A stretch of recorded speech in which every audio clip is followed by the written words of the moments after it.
Twilight Zone. Amén. Dios bendiga también a los que nos siguen a través del estudio bíblico de los miércoles, el modelo de Jesús, por el Facebook Live, aquí con los hermanos en la iglesia Fe y Gracia de Bayamón.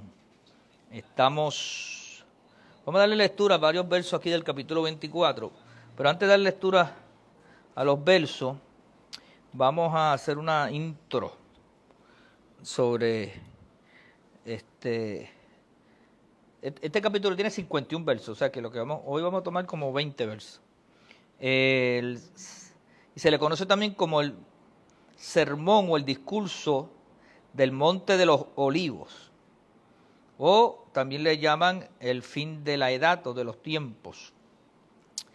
El sermón de los Olivos, así llamado porque fue pronunciado en el Monte de los Olivos. Y este sería el último mensaje así formal de Jesús, ¿verdad? Es el único mensaje extenso que aparece en los tres sinópticos, entiéndase Mateo, Marcos y Lucas. En Marcos está en el capítulo 13, del 1 al 37, y en Lucas está en el capítulo 21, del 5 al 36. Sobre la interpretación del capítulo 24 ha habido mucha discusión y desacuerdo. Los teólogos, los predicadores tienen diferentes posiciones con este capítulo 24. Por ejemplo, hay tres pensamientos o formas opinables. Algunos lo vinculan con la destrucción de Jerusalén en el año 70 después de Cristo. Lo que significa esto, que todo lo que dice ahí está vinculante o asociado a la destrucción, la gran batalla que hubo en el año 70, donde Jerusalén fue destruida.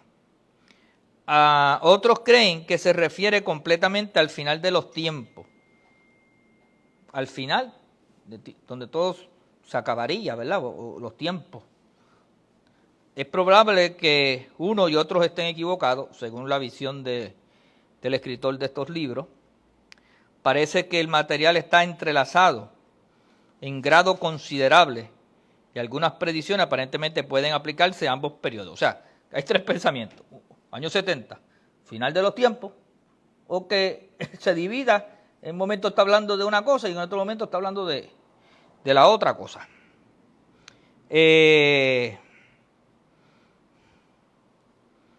Crisóstomo y algunos de los padres de la iglesia primitiva sostenían que todo el pasaje hasta el verso 22 se refería a la caída de Jerusalén, o una cuarta visión. Este lo dividió en dos. Esto es más satisfactorio que aplicar que todo el capítulo bien a la caída de Jerusalén o al final de la edad. Sin embargo, una división tan rígida es probablemente demasiado exacta. O sea que tampoco puede ser.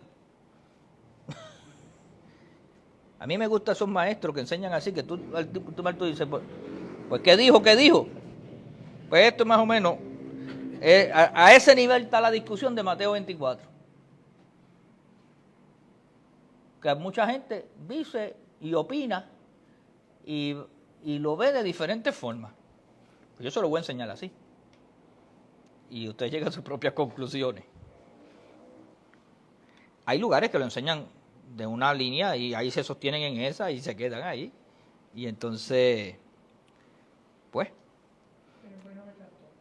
es bueno verlas todas, ¿verdad? Pero yo, aunque las voy a ver todas, yo tengo mi predilecta también. Y no solamente eso, lo vamos a ver en el verso bíblico, en el texto. Porque la lucha que yo tengo es cuando nosotros queremos sacar un texto fuera del contexto. Entiéndase, en este caso, un contexto histórico o un contexto cultural. Porque entonces, ¿cómo yo lo saco y lo puedo extrapolar a esta época de la historia de la humanidad? ¿Basado en qué? Pero nada, vamos a tratar de complacer a algunos. Vamos a trabajar con los primeros tres versos, porque en los primeros dos versos Jesús predice la destrucción del templo. Acuérdense que están saliendo del templo Le hacen una pregunta y Jesús profetiza o predice o habla de lo que estaba escrito sobre ese acontecimiento. Cuando Jesús salió del templo y se iba, se acercaron sus discípulos, aquí está hablando de los más cercanos, para mostrarle los edificios del templo. O sea, ellos iban subiendo y le iban explicando algunas otras cosas del templo. Respondiendo él les dijo, ¿veis todo esto? De cierto os digo que no quedará aquí piedra sobre piedra que no sea derribada. Y ya Jesús había dicho esto una que otra vez más en su mensaje en los evangelios. Y el verso 3 dice, y estando él sentado en el monte de los olivos, los discípulos se le acercaron aparte, diciendo, dinos, ¿cuándo serán estas cosas? ¿Y qué señal habrá de tu venida y del fin del siglo? Y le hicieron una pregunta que está compuesta de 3 preguntas. Vamos a ir trabajando. Por lo tanto, cuando dice que Jesús salió del templo, en ese lugar había sido rechazado por los líderes de la nación judía. Recuerde que habían tenido unas confrontaciones allí bastante fuertes y Jesús fue rechazado y ellos quisieron a ver si lo embaucaban con algunas preguntas y estaban ahí por primera vez los escribas, los fariseos, los saduceos y otros grupos más. Por lo tanto, en este lugar había sido rechazado por los líderes de la nación judía. Ahora, la casa de estos quedaría desolada y pronto sería destruida. Ahora hay una declaración de Jesús de que eso no iba a quedar piedra sobre piedra. En la vez anterior, él dijo, ¿qué tal si yo lo destruyo y lo vuelvo a reconstruir? ¿Se acuerdan? Y entonces, así como Jonás tuvo 3 días, y bueno, esa fue la vez anterior. Los discípulos estaban ansiosos de mostrarle los edificios del templo. Josefo es uno de los historiadores que más se expresó sobre estos temas y que ha sido reconocido por todos los judíos, inclusive ahora en la actualidad, cuando se estudia la historia de Israel, se habla de Josefo y de sus libros. De hecho, ya hay libros de Josefo, donde lo que narra es la historia.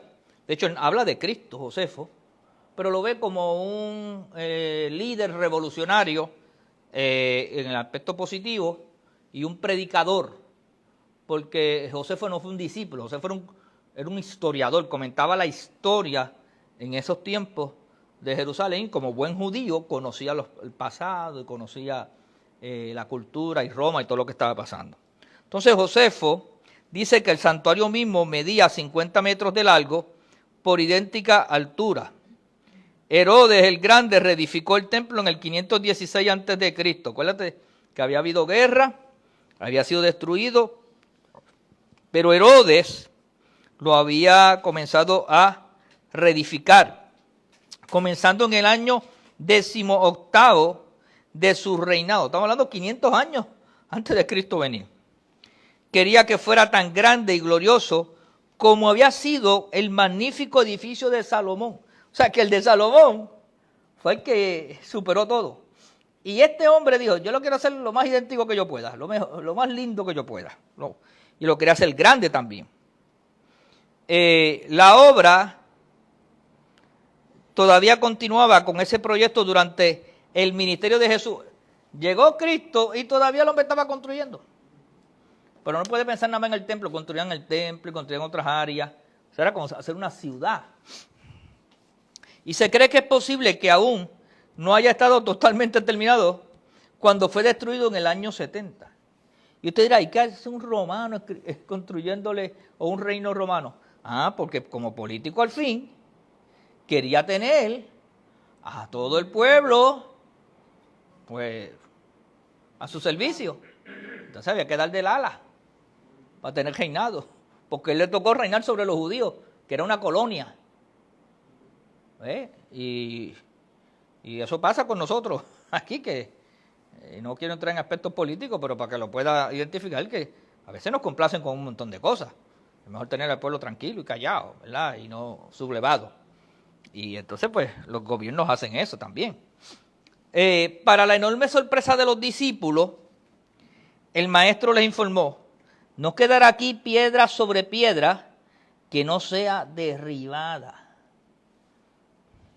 El cumplimiento literal de esta predicción en el año 70 después de Cristo fue corroborado por Josefo. O sea, Josefo en sus escritos dio testimonio que esto ocurrió. Y usted puede buscar los libros de Josefo o entra a la internet y busque sobre Josefo y en esta experiencia y va a poder leer más sobre el tema.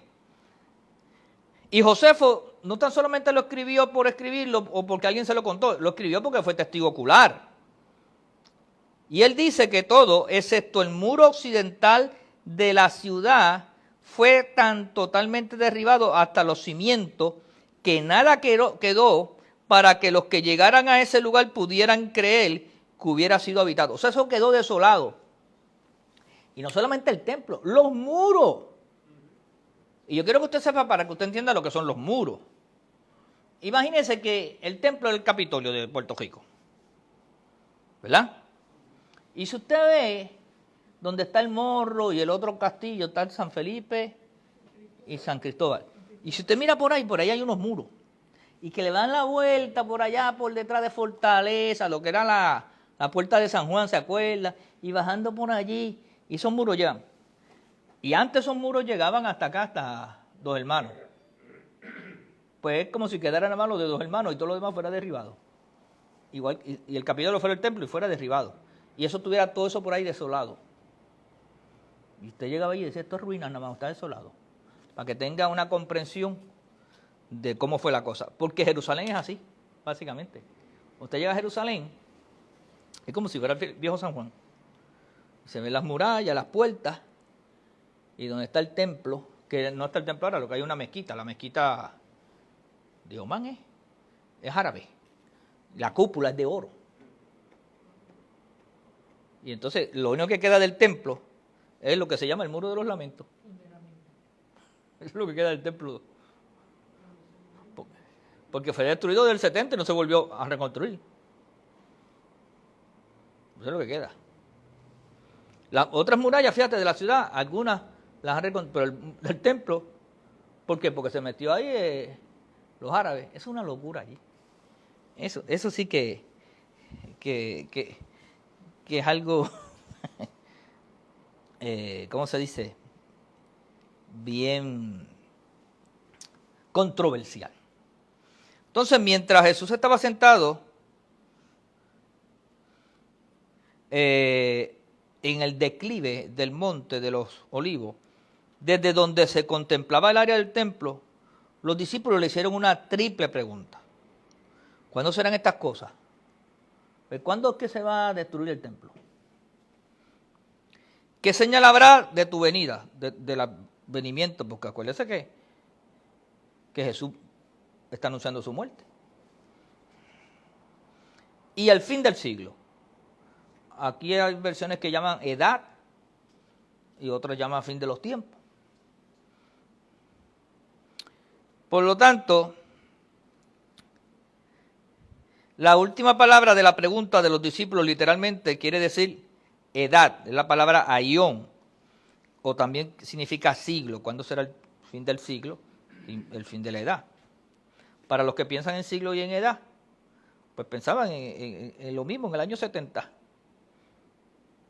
Para los que piensan que siglo o edad es cualquier siglo, o cualquier edad, o cualquier tiempo que ellos piensen que es el final, pues lo traspolan a otros tiempos. La palabra venida es, en el griego, parousia, es la parousia, o la presencia, o hacerse presente. ¿Cuándo te vas a hacer presente de nuevo? ¿Cuándo va a estar tu presencia? ¿Cuándo tú vas a estar al lado nuestro de nuevo? ¿Ok? Entonces se traduce como presencia. Y entonces hay un lugar, todo lo que aparece en el Nuevo Testamento sobre esta palabra venida, ¿verdad? Ahora, vamos a leer aquí varios versos.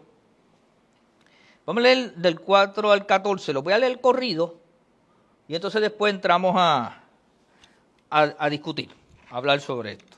Y vamos a ver cómo el tiempo nos ayuda. Yo creo que yo me quedo aquí en esto. Por lo tanto, respondiendo Jesús le dijo, para contestarle la triple pregunta, mirad que nadie os engañe. Lo primero es mirad que nadie os engañe. Porque vendrán muchos en mi nombre diciendo yo soy el Cristo, y a muchos engañarán. Y eso pasó en ese tiempo y pasa siempre. Y oiréis de guerra y rumores de guerra. Mirad que no os turbéis, porque es necesario que todo esto acontezca, pero aún no es el fin. Ahora voy a hacer un paréntesis breve para ir acumulando. ¿A quién Jesús le está contestando esto? A los discípulos que en su contexto cultural histórico, Jesús le habló que el templo iba a ser destruido. Por lo tanto, cuando la gente lo quiere extrapolar, tienen un problema. Porque es que el templo fue destruido en el año 70. ¿Qué templo ahora se está destruyendo? Por lo tanto, yo quiero traer eso ahora a mi estado presente, pues tengo que trabajar con la ecuación de qué hago con el templo. Porque el templo fue destruido en el año 70 y la pregunta tenía que ver cuando van a conseguir estas cosas y tenía que ver con el templo. Pues le dijo, esto es lo que va a pasar. Por lo tanto, está hablando en un contexto histórico, cultural y de un tiempo. Ok, pero seguimos, porque cada cual llega a sus propias conclusiones. Oiréis de guerra, rumores de guerra, mirad que no os turbéis, porque es necesario que todo esto acontezca, pero aún no es el fin. Porque se levantará nación contra nación, y reino contra reino, y habrá pestes, y hambres, y terremotos en diferentes lugares. Y todo esto será principio de dolores. Entonces os entregarán a tribulación y os matarán. Y seréis aborrecidos de toda la gente por causa de mi nombre. Muchos tropezarán entonces y se entregarán unos a otros, y unos a otros se aborrecerán. Y muchos falsos profetas se levantarán y engañarán a muchos.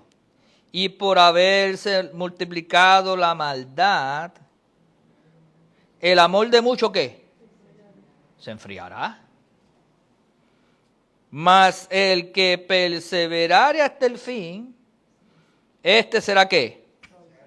Y será predicado este evangelio del reino en todo el mundo para testimonio de todas las naciones, y entonces vendrá el fin. Y aquí es donde mucha gente ajusta a esta realidad presente. Pero que es la misma realidad que en el siglo XVIII lo ajustaron. Es la misma realidad que a finales del siglo XVIII lo ajustaron. Es la misma realidad que en la depresión en el siglo pasado, en la depresión del 30, la ajustaron. Es la misma realidad que en la Primera Guerra Mundial, la ajustaron. Es la misma realidad que en la Segunda Guerra Mundial. De hecho, le llamaron a Hitler el anticristo y 20 cosas y la ajustaron. Es la misma realidad que ahora en mi tiempo, entre los 70 y los 80, la ajustaron. Y yo me acuerdo que todo estaba preparado y yo lo pensé 2 veces para entrar a la universidad. Porque en mi iglesia me dijeron, ¿para qué vas a perder el tiempo? Si todas las señales están cumplidas. Y yo que no tenía mucho deseo de estudiar. Yo dije, contra. ¿Verdad, Pero, nada, algo me dijo, vete a estudiar mejor. ¿Y cuántos jóvenes Y recuerdo que surgió las catacumbas. Y andaban como si fueran hippies, Cristo te ama, y en las universidades se metían, y bueno. Pero muchos se hicieron después profesionales, y tenemos médicos como César Vázquez, que es catacumba, y montones de gente muy brillante. Entonces después vino el fin del siglo, el Y2K, el 2000, y aquí se acababa todo. Y ese año despedimos, sí, saca los chavos, y ese año despedimos el año asustado. Y cada rato que pasa algo, volvemos. Bueno, en estos días empezamos que si la Tercera Guerra Mundial, que aquí era que se acaba, que si Putin le da el voto. Y hay explicaciones lógicas sobre eso, ¿verdad? Que si esta gente se mantiene en esa bomba, esto quedaría bastante deshecho, ¿verdad? Nada, le digo eso para que usted llegue a sus propias conclusiones. ¿Pero qué más? Pues vamos a desmenuzar un poquito. Parece que Jesús quiere responder primeramente la última pregunta a los discípulos. En esta sesión se nos dan por lo menos 10 señales del fin de la edad, del fin de los tiempos. La primera es la aparición de falsos mesías. Muchos llegarán diciendo yo soy el Cristo, es decir, el Mesías, el enviado. La segunda señal, y eso pasó, hermano, en el tiempo de los apóstoles. Si usted cuando estudió conmigo aquí el libro de los Hechos de los Apóstoles, que yo lo enseñé, no está, ¿verdad?, grabado, todavía no lo hacíamos así.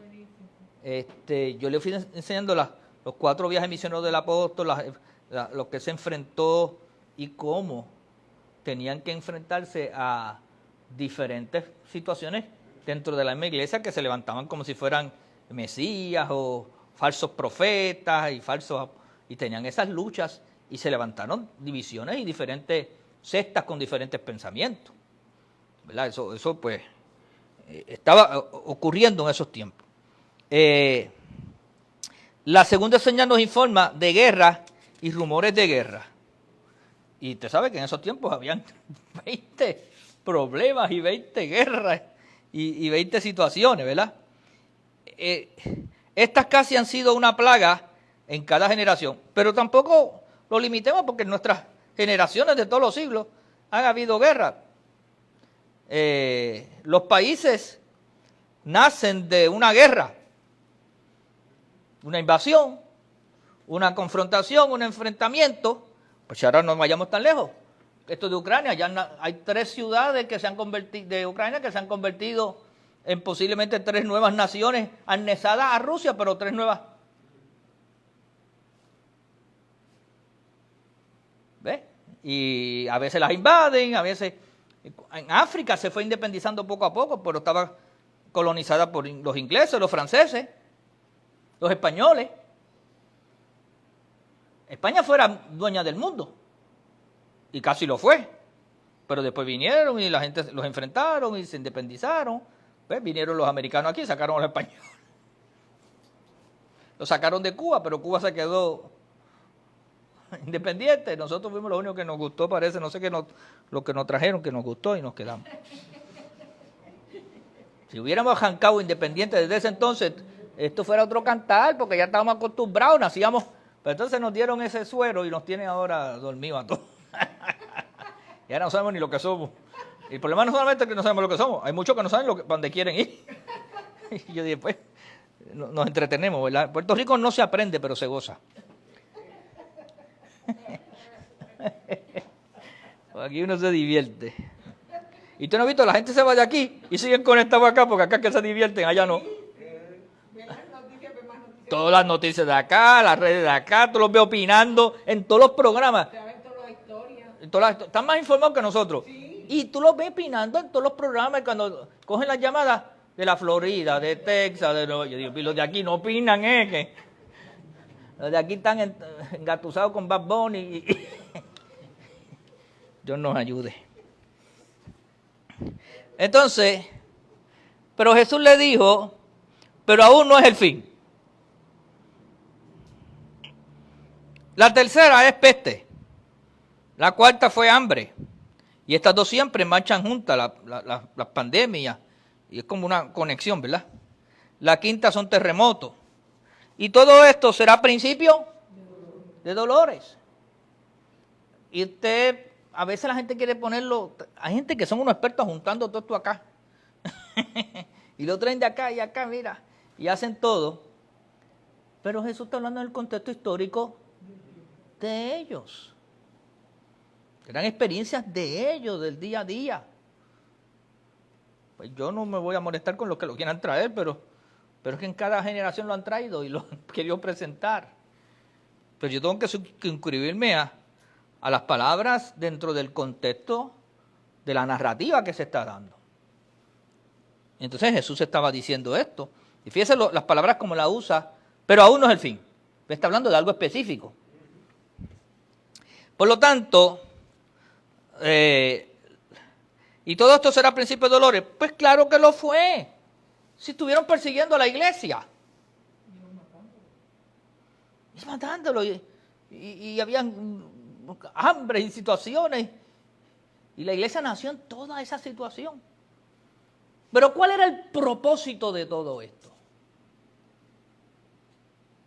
No perdamos el propósito, por eso hemos venido estudiando. Que Jesús terminaba con la religión de los judíos. Terminaba con la relación con Israel. Terminaba con Jerusalén. Se acababa todo. Y ahora entraba la dispensación en el 100% de la gracia, y ahora era el cristianismo y el evangelio de nuestro Señor Jesucristo puro, y de las dos naciones, de los dos pueblos, hizo uno solo. Todo esto estaba aconteciendo porque Dios le dio oportunidad. Si se lo dije la semana pasada y la antipasada, cuando todas las parábolas que Jesús narró, y era el dueño de la finca y mandó a su empleado a buscar su fruto, y a sus empleados los cogieron y mandó después a otros más, y mandó a su propio hijo para que le cuadraran la finca, o se la devolvieran, y lo mataron también. Y Jesús dijo, así cogieron a los profetas que mi padre le envió, y ahora a mí me están crucificando. Entonces, eso iba a tener una repercusión. Dios dijo, esta es la sentencia. Y acabó toda relación. Y borró la ciudad, y borró el templo. Eso quedó borrado. Pastor, pero ¿y qué hacemos con Israel que floreció y que llegó? Y qué bueno que floreció y qué bueno que llegó. Pero ahora es como Puerto Rico, como Venezuela, como Cuba, como cualquier nación. Porque llegaron tarde. Ahora es uno. Antes era a través de Israel que iba a venir todo. Por lo suyo no les recibieron. Más a los que les recibieron, a esos les dio la potestad. Ahora somos hijos de Dios. Ahora no es un pueblo de Dios. Ahora somos hijos de Dios. Que todavía nosotros decimos por ahí el pueblo de Dios. Y a veces hay gente que se pone más creativo. No, porque Israel es el pueblo de Dios, y nosotros ¿qué somos entonces? Pues quiero decirle que realmente no somos pueblo. Pueblo es muy impersonal, somos hijos. Nosotros, a los que le recibieron, todo el que le reciba le da el derecho de ser hecho hijo de Dios. Y es mejor ser hijo que ser pueblo. Porque el pueblo no hereda, pero los hijos sí. Ahora, la sexta señal es la persecución. Y los seguidores de Cristo serán entregados a tribulación. La palabra tilipis, o tilixi, proviene del verbo tilibo, que significa, entre otras acepciones, oprimir, angustiar. O sea, vivieron tiempos de opresión y de angustia. Pues claro que lo vivieron los discípulos y la iglesia, y eran perseguidos. Y Nerón quemó la ciudad, le echó la culpa a los cristianos. Aristóteles la emplea con su significado literal de presión o apretar. Pues entonces algunos le llaman a esto la gran tribulación. Los que ponen todo así escatológicamente en unos órdenes, pues llaman a este periodo del capítulo 24 de Mateo la gran tribulación, en tiempos actuales ahora. La séptima señal, íntimamente vinculada a la anterior, sería entonces la segunda parte de lo que llaman la gran tribulación. Algunos los futuristas la dividen entre 3 años y medio y después de 3 años y medio para los 7 años de la gran tribulación. Eso lo traen desde el libro de Apocalipsis. Se entrega La séptima señal íntimamente vinculada a la anterior es que muchos tropezarán. La palabra tropezar es escandalizo en griego. Y se entregarán unos a otros y unos a otros se aborrecerán. O sea que dentro de todo lo que está pasando iban a haber unas controversias nuevamente, porque acuérdense que están los cristianos, estaban los judíos que se habían hecho cristianos y estaban todavía los judíos puros y seguían las controversias. O sea, la controversia no terminó con Jesús. No, ellos siguieron con todo lo que representaba el cristianismo, en este caso a Jesús, y tenían unas pugnas terribles. Por lo tanto, más estaba la persecución después de Roma. O sea, es una mezcolanza lo que había. Y la octava señal era la aparición de falsos profetas que engañarán a muchos. Y ocurrió todo eso. Y nosotros hemos predicado, aquí hemos enseñado sobre ese tema, ¿verdad? Entonces, la novena señal, que se halla solo en Mateo, no la mencionan los otros evangelios, es la falta de amor, por haberse multiplicado la maldad, y el amor de muchos se enfriará. Cuando la maldad se multiplica, el amor de muchos se enfría. Oye, lo mismo que está pasando ahora. ¿Pero qué ha pasado? En los 20 siglos que hemos antecedido, siempre que la maldad se multiplique, el amor se enfría. Y hay gente que se desanima y hay gente que deja de creer. Pues búsquelo usted, la misma iglesia. Siempre que vienen estas olas de violencia y de maldad, hay gente que pierde la fe y la esperanza.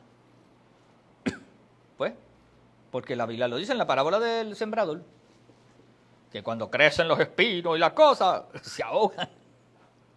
Pues eso ha estado ahí siempre. Por lo tanto, hay una promesa para los perseguidos. Mas el que perseverare hasta el fin, ¿será qué? Salvo. Y vuelvo a decirlo, Jesús está hablando en el contexto de esa generación. De hecho, hay otro verso que lo dice claramente: no pasará esta generación, sin que, aquí me lo voy a ver más adelante, sin que todo esto se cumpla. No pasará esta generación. Yo no sé cómo algunos han sido tan intrépidos que dicen que es esta. Y eso, pues, son palabras mayores. Por lo tanto, Lucas 12:19 dice: con vuestra paciencia ganaréis vuestras almas. Pero la palabra paciencia proviene de la misma raíz de perseverar. Está el firme. La décima señal, que también solo está en Mateo, es la evangelización del mundo. Este evangelio del reino, o el mismo evangelio de Jesucristo, será predicado, anunciado y proclamado en todo el mundo. ¿Qué mundo? La tierra habitada hasta ese entonces, o que se conoció era que estaba habitada. Porque usted sabe que no sabía lo que había en el continente de acá. ¿Y hasta dónde fue Pablo predicando? Hasta España. Pablo predicó por allí para abajo. En el mundo que estaba habitado. Y entonces, para testimonio de las naciones, y entonces vendrá el fin. Y si usted ve, Pablo, para el evento, o sea que 6 años más tarde ocurrió esto, y ya Pablo había predicado, y los apóstoles, los discípulos, el mundo que estaba habitado. Los que traspolan acá dicen: tan pronto terminemos de predicar el evangelio al mundo entero, entonces vendrá el fin. Pues si la cosa es así, fíjate, no tanto, falta Corea del Norte. No, pero ya los chinos están predicando, ya hasta Benijí tiene ahí. Claro, no a todo China, no a todo China, ¿verdad? Pero ya en China se entró. Pero Corea del Norte, pues ahí no es tierra de nadie, tú sabes. Y hay otros lugares que todavía no se ha podido llegar, pero quedan como 15 naciones hasta un censo que se hizo hace unos años atrás. Amén.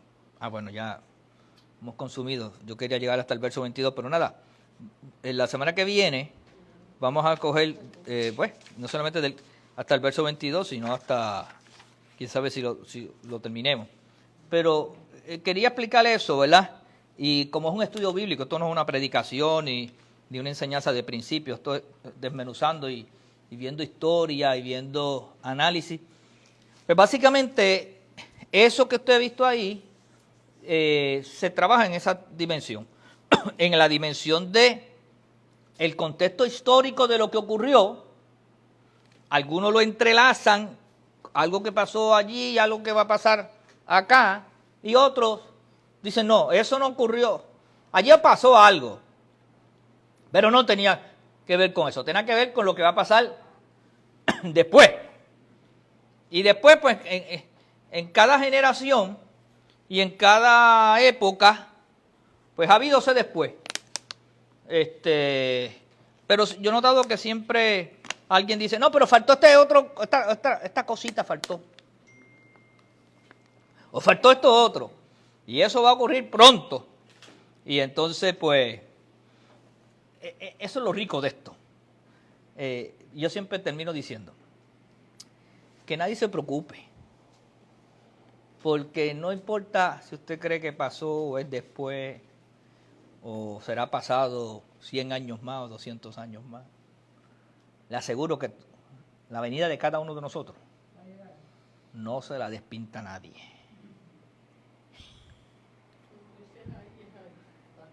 No se la despinta nadie. Podrá ser a los 100 años, a los 90, a los 80, a los 105, o un poco más algunos, pero o mucho menos. Le aseguro que llega su venida. Y que ahí, y todo ojo le verá. Y en un abrir y cerrar de ojos también. Lo bueno es que la eternidad está segura. Y después los acontecimientos, pues allí nos los van a explicar bien fácil. En llegar los entendemos todos. Y los disfrutamos. Que Dios añada bendición a su palabra. Seamos edificados en ella. Y nada, examínelo todo. Y tome lo bueno. Amén. Gracias a los que ofrendan. Lo pueden hacer a través de la ATH móvil, como Fe y Gracia. CFC, Fe y Gracia. Y les bendecimos en el nombre del Señor. Nada, nos estamos viendo el domingo en la palabra del Señor, en los consejos de sabiduría. Amén. Sea más que bendecido. Muchas gracias. Bendiciones.